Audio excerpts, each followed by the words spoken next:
3 track 5 साक्षात्कार point.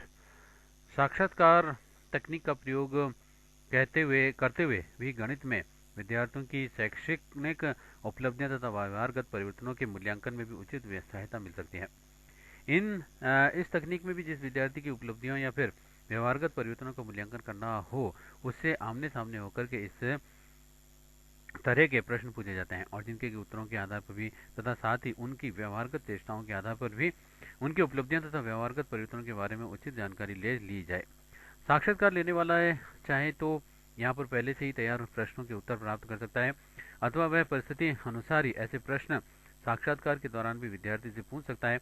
उद्देश्य यही होता है कि आमने सामने होकर के तथा विद्यार्थी को पूरी तरह से विश्वास में लेकर के उसका मनोबल बढ़ाते हुए भी ज़्यादा से ज़्यादा अच्छी तरह से ये जानकारी ले ली जाए कि विद्यार्थी विशेष ने गणित शिक्षण के फलस्वरूप किस प्रकार की योग्यताएं और कुशलताएं अर्जित की हैं और भावात्मक क्षेत्र में भी उसमें किस प्रकार से व्यवहार परिवर्तन हुए हैं आदि। ये एक मनोवैज्ञानिक पद्धति है जिसकी सहायता से विद्यार्थी के संबंध में यथार्थ एवं विश्वसनीय सूचनाएं एकत्रित की जाती हैं।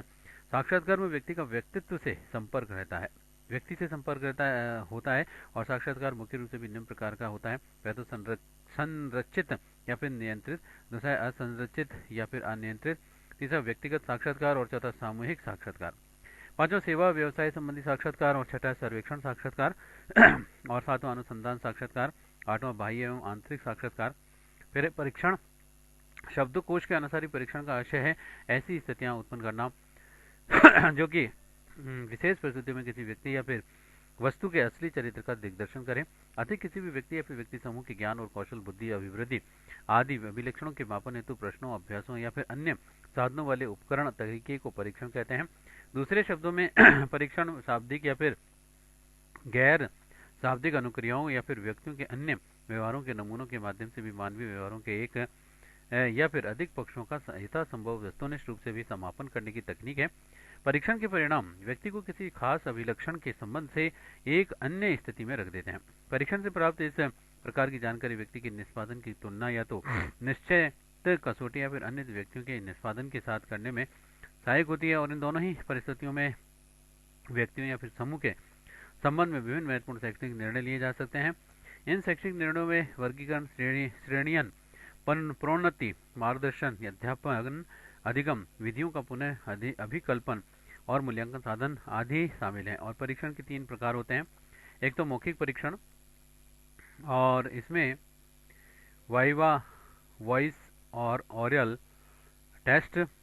इस प्रकार के परीक्षणों का भी रूप लिखित न होकर के मौखिक होता है और मौखिक रूप से भी प्रश्न पूछ करके मौखिक रूप में उत्तर लेना, विचार विमर्श करना तथा किसी एक अंग या फिर प्रकरण पर परीक्षार्थियों के मध्य वार्तालाप, वाद विवाद या फिर पैनल वार्ता, नाट्य प्रदर्शन, ड्रामा आदि का भी आयोजन कराना मौखिक परीक्षण के ही विभिन्न रूप कहे जा सकते हैं। इस प्रकार के मौखिक परीक्षण द्वारा भी गणित में विद्यार्थियों की योग्यता, बुद्धि और शैक्षणिक उपलब्धियों में संबंधित बहुत सी बातों की आवश्यकता जानकारी प्राप्त हो सकती है। यथा जैसे मौखिक गणित में वे कितने कुशल तथा सक्षम है और उनमें प्रश्नों या फिर समस्याओं को मौखिक रूप से समझने तथा मौखिक रूप से गणना करके मौखिक रूप से अभिव्यक्त करने की कैसी शक्ति एवं योग्यता है आदि। फिर दूसरा, गणित में प्रयोगात्मक तथा व्यवहारात्मक कौशल की उपलब्धि के अर्जन की भी जांच हेतु भी प्रयोगात्मक परीक्षाएं ली जाती हैं या फिर क्रियात्मक एवं व्यवहारात्मक कार्य कराए जाते हैं और उनकी प्रक्रियाओं के बारे में उनको कितनी जानकारी है इसका पता लगाने में भी मौखिक परीक्षण उचित रूप से भी उपयोगी सिद्ध हो सकते हैं। तीसरा, मौखिक परीक्षण ज्ञानात्मक एवं प्रयोगात्मक क्षेत्रों से संबंधित उपलब्धियों के मापन के अतिरिक्त भावात्मक व्यवहार क्षेत्र से संबंधित बहुत सी बातों में, जैसे कि गणित के अध्ययन के प्रति रुचि, अभिरुचि, अभिवृत्तियों, आदतों तथा व्यक्तित्व और व्यवहार में आने वाले अन्य व्यवहारगत परिवर्तनों की थाह लेने में भी उपयोगी सिद्ध हो सकते हैं। मौखिक परीक्षण के माध्यम से बालकों की उपलब्धियों के उन पक्षों का मूल्यांकन किया जाता है जिन्हें कि बालक लिखित रूप में भी प्रदर्शित नहीं कर सकता या फिर जिनका के लिखित परीक्षणों के माध्यम से मूल्यांकन करना संभव नहीं होता है। मौखिक परीक्षण के माध्यम से बच्चों की पठन, अर्थ ग्रहण, उच्चारण, श्रवण, भाषण, अनुक्रिया करने एवं साक्षात्कार करने की योग्यताओं का भी मापन किया जा सकता है। प्रयोगात्मक परीक्षणों में बालकों के द्वारा किए जाने वाले क्रियात्मक एवं प्रयोगात्मक कार्य के आधार पर भी उनके क्षेत्र में संबंधित उपलब्धियां तथा व्यवहारगत गुणों की जांच की जाती है। विभिन्न कुशलताओं के अर्जन का मूल्यांकन करने का एकमात्र यही साधन प्रयोगात्मक परीक्षण और परीक्षाएं भी हैं। इसी तरह से बालक की सृजनात्मक तथा रचनात्मक क्षमताओं, रुचियों तथा अभिवृत्तियों का मूल्यांकन भी उनके द्वारा ही निर्मित वस्तुओं द्वारा तथा किए गए जाने वाले कार्यों के आधार पर ही अच्छी तरह से हो सकता है। और यही कारण है कि प्रयोगात्मक परीक्षण और परीक्षाओं का मूल्यांकन का उपयोग मूल्यांकन की एक विशिष्ट तकनीक के रूप में विद्यालय पाठ्यक्रम के लगभग सभी विषयों में किया जा सकता है। गणित के शिक्षण में भी काफ़ी आवश्यक हो जाता है कि विद्यार्थी द्वारा जो भी प्रायोगिक, क्रियात्मक या व्यवहारगत कार्य किए जाएं और उनमें गणित के शिक्षण अधिगम संबंधी जो भी कुशलताओं या दक्षताओं के अर्जन की बात होनी सोची जाए, उन मूल्य सबका मूल्यांकन भी होना ही चाहिए। गणित में ज्यामिति, त्रिकोणमिति आदि विषयों में अनेक ऐसे उप विषय हैं जिनमें कि प्रयोगात्मक कार्य द्वारा प्रत्येक प्रत्ययों एवं संकल्पनाओं का भी स्पष्टीकरण कराया जा सकता है। क्षेत्रफल, ऊंचाई एवं दूरी आदि उप विषयों में प्रयोगात्मक कार्य उपयोगी है और गणित में प्रयोगात्मक परीक्षाओं को भी स्थान दिया जाना चाहिए।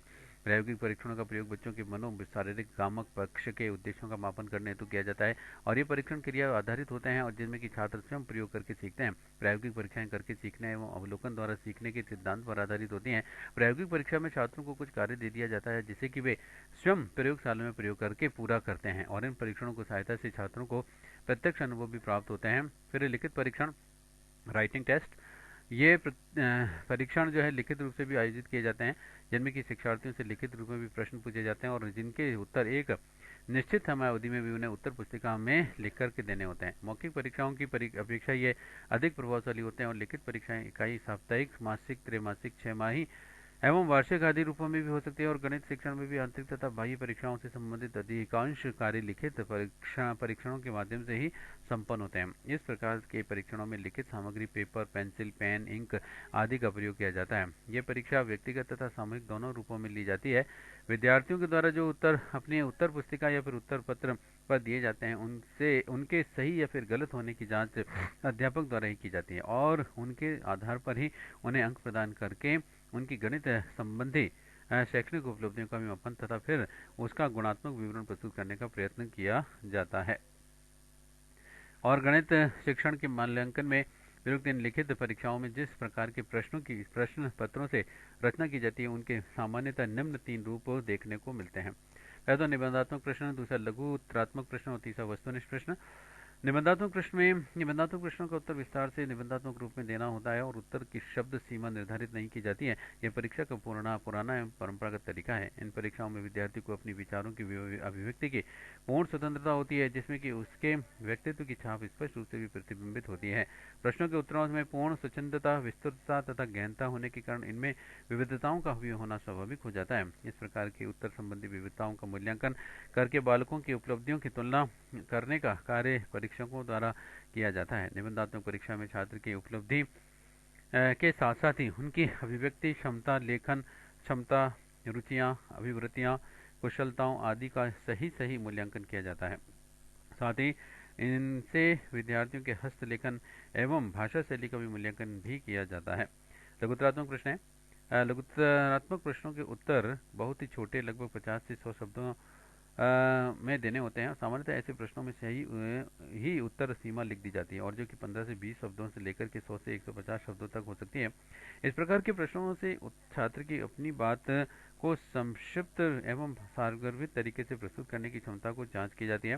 फिर है वस्तुनिष्ठ प्रकार के प्रश्न। इसमें ऐसे प्रश्न जिनका के उत्तर 1-2 शब्दों में या रिक्त स्थान भरकर या फिर हाँ नहीं में या फिर सत्य असत्य के रूप में भी दिया जाए रूप में या फिर दिए हुए विकल्पों में से एक को चुनकर के देना होता है, वस्तुनिष्ठ प्रश्न कहलाते हैं। और वस्तुनिष्ठ प्रकार के प्रश्न निबंधात्मक परीक्षाओं की भी कमियों जैसे कि आत्मगतता, अत्यधिक समय आदि को दूर करने का भी सर्वोत्तम विकल्प प्रस्तुत करते हैं। वस्तुनिष्ठ प्रकार के प्रश्न पत्र आकार तथा लंबाई के निबंधात्मक एवं लघुतरात्मक प्रश्नों पत्र से बहुत ही बड़ा होता है और वस्तुनिष्ठ प्रकार की परीक्षाओं की व्यापकता एवं समुचित वितरण अन्य सभी प्रकार की परीक्षाओं में बहुत ही अधिक होता है। इन प्रश्नों का उत्तर निश्चित एवं संक्षिप्त होने से जांचकर्ता को जांच करने में सुविधा एवं सरलता रहती है।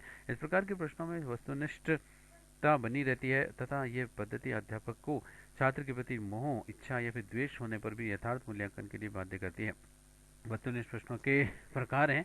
इसमें हाँ या नहीं वाले प्रश्न के इस प्रकार के प्रश्नों का उत्तर केवल हाँ या फिर नहीं के रूप में भी देना होता है।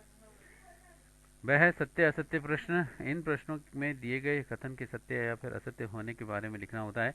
सह रिक्त स्थानों की पूर्ति, ऐसे प्रश्नों में कुछ रिक्त स्थान दिए जा रहते हैं जिनमें एक दो शब्द भरकर के वाक्य पूरा करना होता है। बहुविकल्पी प्रश्न में, इस प्रकार के प्रश्नों में उत्तर की 4 या 5 विकल्प दिए गए हुए रहते हैं। उन विकल्पों में से सही उत्तर वाले विकल्प या फिर विकल्पों का चयन करना होता है। फिर मिलान रूप परीक्षण, इस प्रकार के प्रश्नों में से दो स्तंभों में से एक स्तंभ में प्रश्न तथा दूसरे स्तंभ में उत्तर दिए रहते हैं और छात्र को दोनों स्तंभों में प्रश्नों के सही उत्तर भी मिलाने होते हैं। अब है अनौपचारिक मूल्यांकन विधियां। अनौपचारिक मूल्यांकन में छात्रों का मूल्यांकन अध्यापक या प्रेक्षणकर्ता द्वारा बिना उनकी जानकारी के किया जाता है और इस मूल्यांकन द्वारा विद्यार्थियों का गुणात्मक मूल्यांकन किया जाता है। और अनौपचारिक मूल्यांकन की प्रमुख तकनीकें निम्न: पहला तो अवलोकन, दूसरा विद्यार्थियों की टिप्पणियां, तीसरा है संवाद, चौथा पूछे जाने वाले प्रश्नों या पर ध्यान देना और पांचवा आकस्मिक निरीक्षण अभिलेख और छठा विद्यार्थी द्वारा निर्मित हुए वस्तुएं और घटना वृत्त।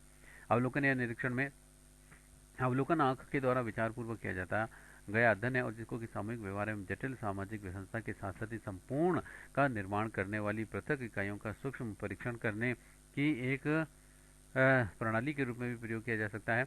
इस विधि का उपयोग बालकों की योग्यता और व्यवहारों के संबंध में जानकारी प्राप्त करने के लिए किया जाता है। यह प्रविधि छोटे बच्चों के मूल्यांकन के लिए अधिक उपयोगी है क्योंकि उन्हें कोई भी अन्य परीक्षा तो दी नहीं जा सकती है और उच्च कक्षाओं के विद्यार्थी स्वयं आत्मनिरीक्षण के लिए भी इसका प्रयोग करते हैं और इस प्रविधि द्वारा मूल्यांकन करने पर संबंधित विषय वस्तु का सूक्ष्म निरीक्षण करके तथ्यों का वास्तविक रूप से भी अध्ययन किया जाता है। इस प्रकार से निरीक्षण या फिर अवलोकन द्वारा एकत्रित किए गए आंकड़ों एवं सूचनाएं अधिक विश्वसनीय होती हैं।